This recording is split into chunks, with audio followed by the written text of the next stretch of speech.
Evening guys, welcome back to another episode of Andy Talks Complete and Utter Shite for the next 45 minutes. No, so today I'm going to talk about speed controllers whilst I go through this new place that I actually really like now. This is only the second time I've come through it. Yeah, so speed controllers.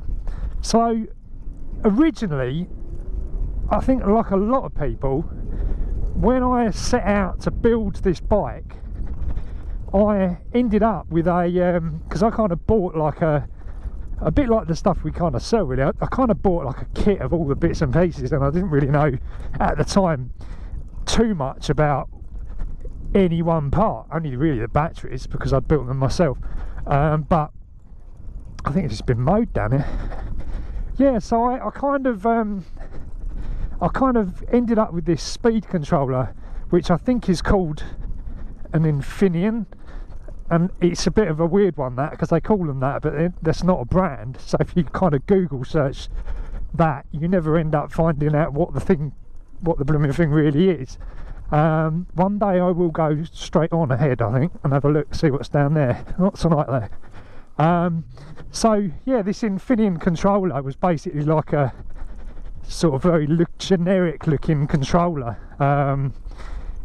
silver, wires hanging out the back of it, but I think it was one of the kind of modified versions. There was a guy knocking about on endless sphere forums. I don't know if he still is, but his name was Edward Lyon, and he kind of ended up with this. Well, I don't think he's designed, but he modified these Infineon controllers to be a lot better, beefed them up, beefed up the traces inside, you know, and just basically made these controllers, these initial Chinese controllers, made them a lot better. Incidentally, I think the Infineon came from a Chinese brand of MOSFET. So basically, you know, it's like a Chinese rip-off of a I can't think of it. There'll be people that chime in and tell me now, but basically that was what it was. So I think they coined the phrase Infineon, or it was either that or there was a chip inside which had Infineon written on it or something, I don't know.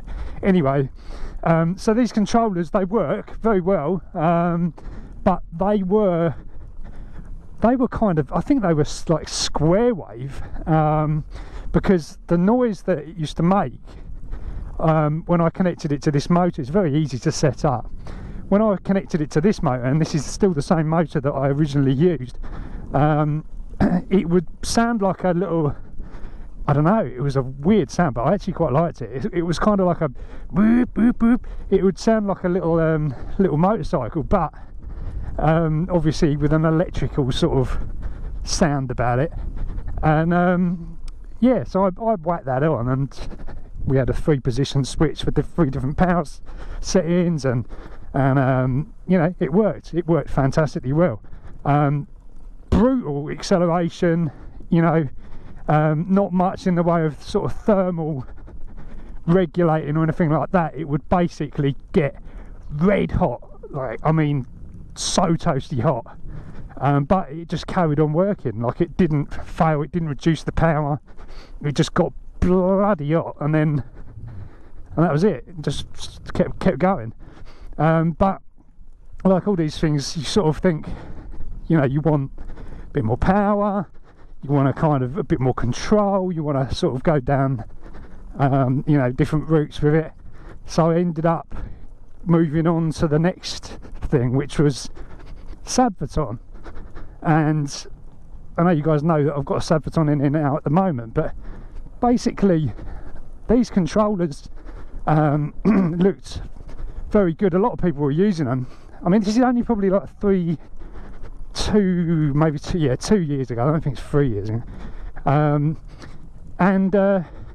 mean, I got one of those, and I had to go the route of, because I had a psychoanalyst. This will go off on a bit of a tangent now if I'm not careful, but basically this psychoanalyst was connected to the Infineon. The Infineon actually had a a connector for it, so you could just plug it in. The psychoanalyst, God's sake, the psychoanalyst, if those of you don't know, is the screen that pretty much most e-bikers would have used at some point, custom build e-bikes anyway. You know, it's the de facto standard for displaying your current, your capacity of your battery, even controls your, you know, your power curve from your throttle input, all of that. And yeah, so there's some golfers on here today. So yeah, I mean, that was easily interfaceable onto the I'm going to stop here for a second. Easily interfaceable onto these controllers, so like the Savvatons and the Infineons rather. I'm getting distracted. And it turned out there was a way of doing it with the Savvaton, so you could just basically get a Savvaton controller, and then, you know, you can just plug it straight into the psychoanalyst. There's a golf cart over there. Wonder if it's got the same speed control as my my Twizy, a Sevcon. So yeah, I ended up with that. I had a Savvaton, and the thing with the Savvaton is you had to, even though you had the connection for the psychoanalyst, I'm having really trouble saying that today. Even though you had the connection for it, you couldn't monitor the current without using their shunt, which is basically like a little, it breaks it goes in series in line with the negative lead of the battery, and then it basically it's like a little sort of divider, and it will allow you to, it allows the psychoanalyst to basically measure the current and the and everything else, like the, well, because it can measure current, it can measure current over time, which is obviously milliamp hours and all of that. So yeah, you had to use that, which was a bit of a pain, because you had to put that in there somewhere. Then you had even more wires, and it, you know, it starts getting a bit messy when you've got a big controller in there. So I was using that. I had a lot of success with that. If those of you see the videos, you know, absolutely brilliant bit of kit, and it, you know, it increased my power from somewhere in the region of, oh no, I don't want to go this way, do I? Yeah, increased my power somewhere in the region of kind of like 8 kilowatts right the way up to about 12 or somewhere around there, and all was well and good. But then as things kind of moved on, I started eyeing up Adapto controllers, because they just looked blooming awesome. I mean, not only was it more powerful than the Savvaton, it was actually much more advanced. So there was so many more parameters that you can change, and you can do it all on the screen itself. So you can set the controller up without using a computer, which is great. I know I don't mind using the computer to set things up, but on the fly you can do it. So you could just literally connect things up and basically change things around, modify it as you're going. Other features to sort of note, this looks quite good actually. I don't know, so I'm going off on a tangent here, but I think this might be open soon. Hello, are you open? Yeah. Cool. We'll have to pop up then. Looks good. Has it been going all right? Cool. Yeah, looks the part, doesn't it? All right, I just had to check that out because we're thinking of going there. It's like a crazy golf. It looks really good. I must have spent quite a lot of money on that. It's pretty damn good. Right. Yeah. So where was I? So we had the controller had the Adapto. So I went and took the plunge on an Adapto, and it was basically about €1,000. So not a cheap thing, and smaller than the Savvaton. So you know, you could potentially fit more batteries in. Now that was where, you know, you start thinking, hang on a minute, how can a controller that's smaller with less kind of heat dissipation and all that, how can that be right? This is a tricky little bit here. Basically, and that really is, or turned out to be, a bit of a design flaw in those things.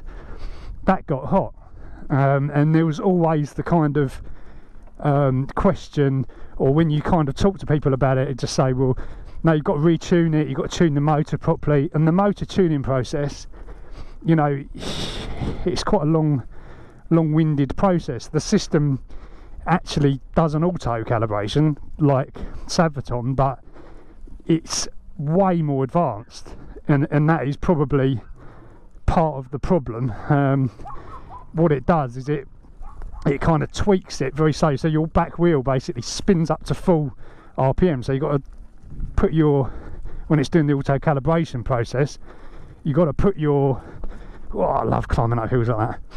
You've got to put your you've got to prop your back wheel up in the air, and then basically hope it doesn't touch the ground when your bike's running the back wheel about 150 mile an hour, whatever it is, unloaded.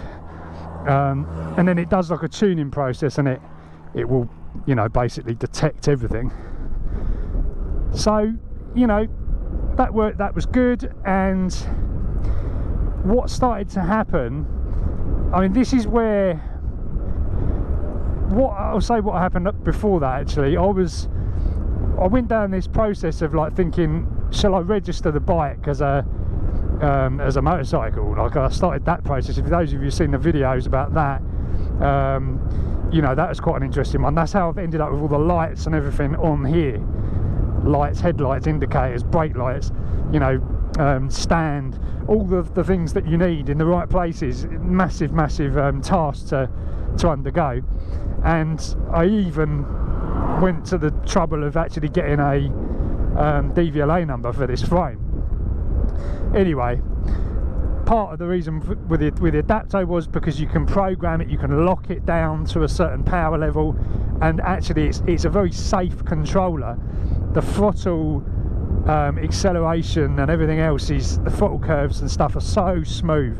I mean, it's just awesome when it comes to sort of making a proper you know, proper like motorcycle type setup. But it just lost, you know, it lost a bit of kind of craziness, which the Saviton and the Chinese controllers just are a little bit more balls out, really. Well, a lot more balls out. You can program the Adaptos to be crazy, but I think it's more in their nature to be a little bit more, you know, how should we say, sensible. But and it might be something to do with the fact that I think there's design flaws with those things, because they heat up way too much. Just compare it to the same amount of power continuously on a Saviton. The Saviton just gets warm, the Adapto will get hot, and this is comparing, you know, this is comparing a 150 amp Saviton with a nearly 200 amp Adapto, so like 14 kilowatts, 72 volts. And you know, the Saviton doesn't really, they don't really say in kilowatts what it is, but basically, look at this bit of road, it's absolutely awesome. So let's flip it up. Yeah, so it was getting too hot. It started to overheat, so I started to look at cooling solutions and putting fans in there, and you know, it sort of worked, but you know, you couldn't run it at bonkers. You couldn't run it at bonkers power, you know, without it overheating ever, really. Or if you tried to do a really long journey, it would still just overheat. And then when it overheats, it throttles back everything. So you end up with this situation where you just get a bit frustrated because it's knocking back the power. I tried mounting it on the outside of the frame. Doesn't really solve anything at all. Doesn't really do a lot. He was a bit close. Yeah, it's just a bit of a pain, but you kind of make allowances for it because it is a really good controller. It tells you how many miles you've got left based on your current rate. You can program in how much capacity you want to use for a journey, and it's just really cool. But yeah, you get kind of pitfalls with that, and the display wasn't very good. There wasn't really anything else on the market that had a display, you know, that was anywhere near as good as that. Of course, now all you got to do is look down there, and that is probably the best display there is at the moment. Well, that's quite a cool view over there. We're doing something with the fields, getting all the hay in, I think. Yeah, so I had that, and then strangely one night, I don't know what it was, but I did something, and I turned the bike on, and the back wheel jolted, and it made a strange sound, and that was it. Dapto fried, didn't work again. So it had to go back all the way to Russia, because that's where it came from originally, via Germany, Vector e-bikes in Germany, who just basically said send it back there. So I did, and then about, I don't know how long it was, quite a while, came back, and this is quite recent that it came back, and took it out, worked, thought okay, that's pretty good, and then all of a sudden it just said it had an error on the screen. What was it? Oh god, I can't even remember what the error is now. That's really bad. Oh wow, they actually roll up the old hay on this field. This is brilliant. I'd love to have that on my house, apart from the hay fever. But yeah, no, it went, and that was it. It was buggered again. So that's where it stayed. I haven't sent it back again because I just couldn't be bothered. I mean, it's bad because it's the value of that controller. But what's worse is that I actually got another one because I wanted to have the bike running. I basically just grabbed another one, but they didn't have the Max E controller, which is the one that I had. I'm trying to get some views of this. Maybe it'll make a nice thumbnail. Don't know. Yeah, they didn't have that. They didn't have the Max E's in stock, so they only had MIDI E's or whatever. And that's like an 8 kilowatt controller. But I thought that'd be alright. We'll just use that, and then for the time being, and then when we get it back, the other one back, I'll maybe put that one in the quad bike. So I ran that one. Never had as much power as an 8 kilowatt controller should have. It just did not feel great at all. So there you go, that's like €1,500 worth of Adapto controllers. One's blown up and the other one just didn't perform, and it overheated terribly. So I've just literally, you know, as you would be, I don't badmouth brands or anything, but that's just ridiculous. So yeah, we ended up back at Sadverton, and that's where I am now. And Sadverton, as soon as I put the Sadverton back in, I just literally, I mean, you saw the video when I put that back in. I mean, I was blown away by, I couldn't remember, I'd lost my memory on how nuts these things are. You know, you can tone them down a bit because, you know, you can change the amount of time it takes to accelerate, but actually who cares, you know, just have it going balls out crazy. I mean, that is just, it feels just blooming awesome. So kind of long way round. I mean, there are other controllers out there. I mean, it's not, you're not just confined to just those three, but that's my experience of them. You know, so far it's basically I've wasted money so you don't have to. But now, you know, I sell them. I sell the Sadvertons, so as you know, go check out the store. Shamelessly plug that, cloudstow.com. Put the link down in the description, everything else. If you want a Sadverton, let me know, I can sort it out. We ship straight from the factory. We're always in stock, can always get them, and oh, amazing.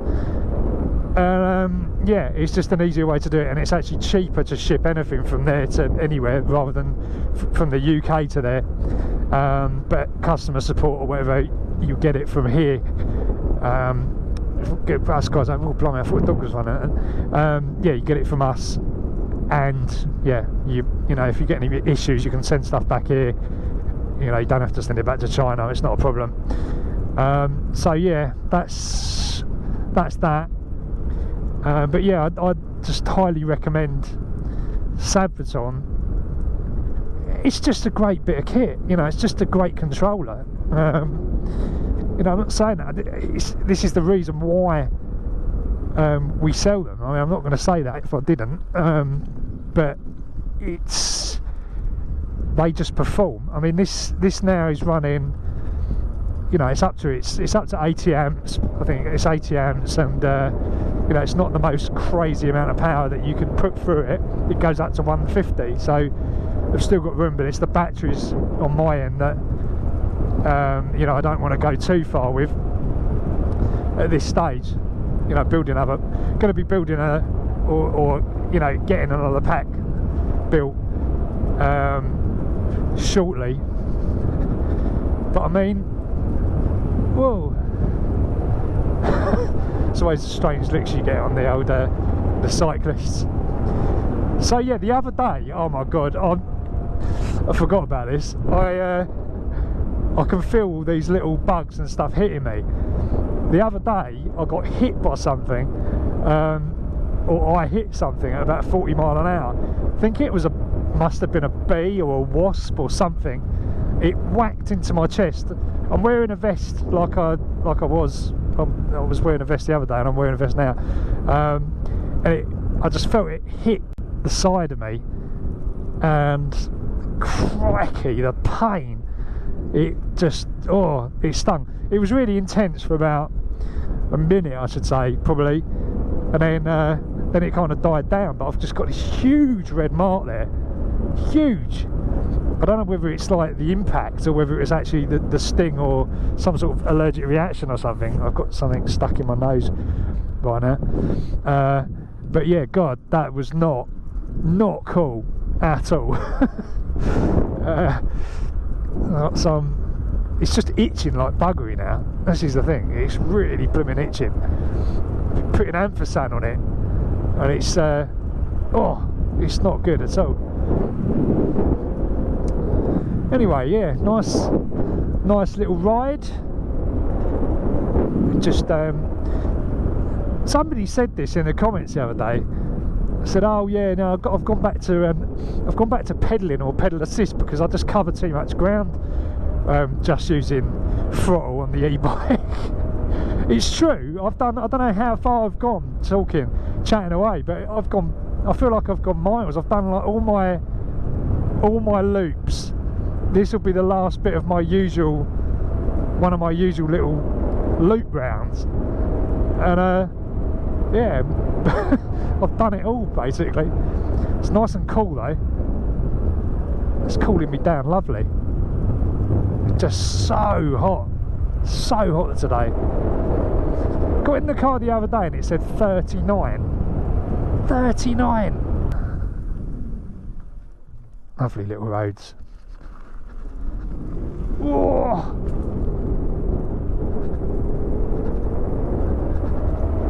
She pulls like an absolute train. Honestly, I don't think I'd want it any quicker than this, really, to be honest. It's just damn right brutal.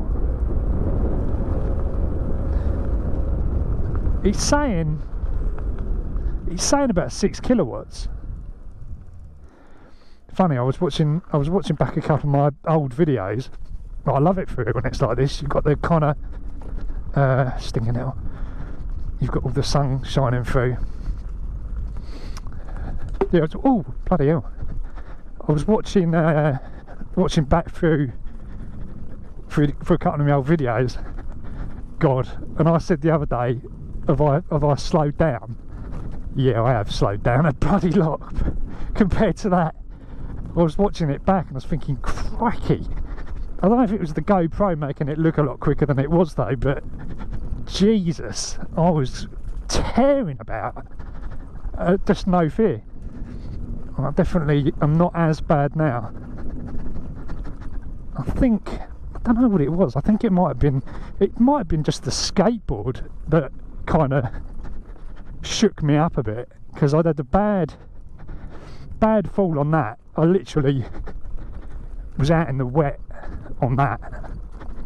Fatal if you ever do get into electric skateboards. Just be bloody careful, because it's a dangerous one. It's a dangerous one, guys. Gotta watch it. But I tell you what, my board that I made or I modified, I got a Chinese skateboard, and then the speed controller was just downright dangerous. Basically the brakes were just on or off, and the regen must have been set to like 80 amps or something stupid like that, because it would just lock to the back wheel up, or one wheel, because it was only one wheel drive. That was just dangerous. But I learned on that. I got all my skills back from skating when I was younger and all that on that board, and because I learned the hard way, then I bought a boosted board, which I should have done in the first place. Got a boosted board, and this was like just like driving around a sports car or something. Amazing.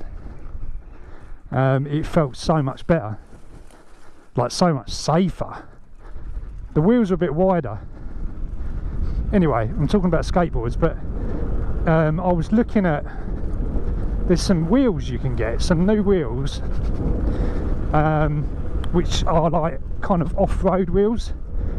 They're not actually off-road, they've still got kind of hard compound or whatever, but they've got kind of a bit of a tread on them, and they're not supposed to be very good in the wet, but they're supposed to be good for kind of, you know, grass and slight half off-road, light off-road sort of thing. It's funny because I was actually riding the boosted board around a field the other day, and it actually worked really well. But this is great around here. I love this.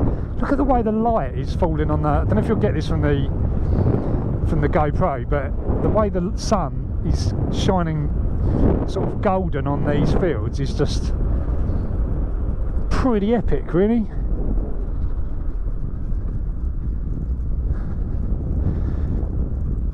And there's a tractor and a cat. This is the airfield, so this is the airfield that I keep coming up to. But I shall have a little play round here, I think. Right, guys, I'll keep the camera rolling, but I'm gonna end this one here, because I've said all about I can think of saying. So I hope you've enjoyed it, guys. Check out the store, as I said. Check out the Instagram, check out the Twitter, check out all of the socials, and I will catch you in the next one.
Right guys, so just back from ride. I know I've literally just taken the batteries out, so it's not completely straight after the ride, but there you can see like 40 degrees, that's the highest it goes, 40. Batteries, nothing really to report home about. Motor temperature as well, so a bit hotter, nearly 50 degrees, so nothing's hotter than about 50 degrees.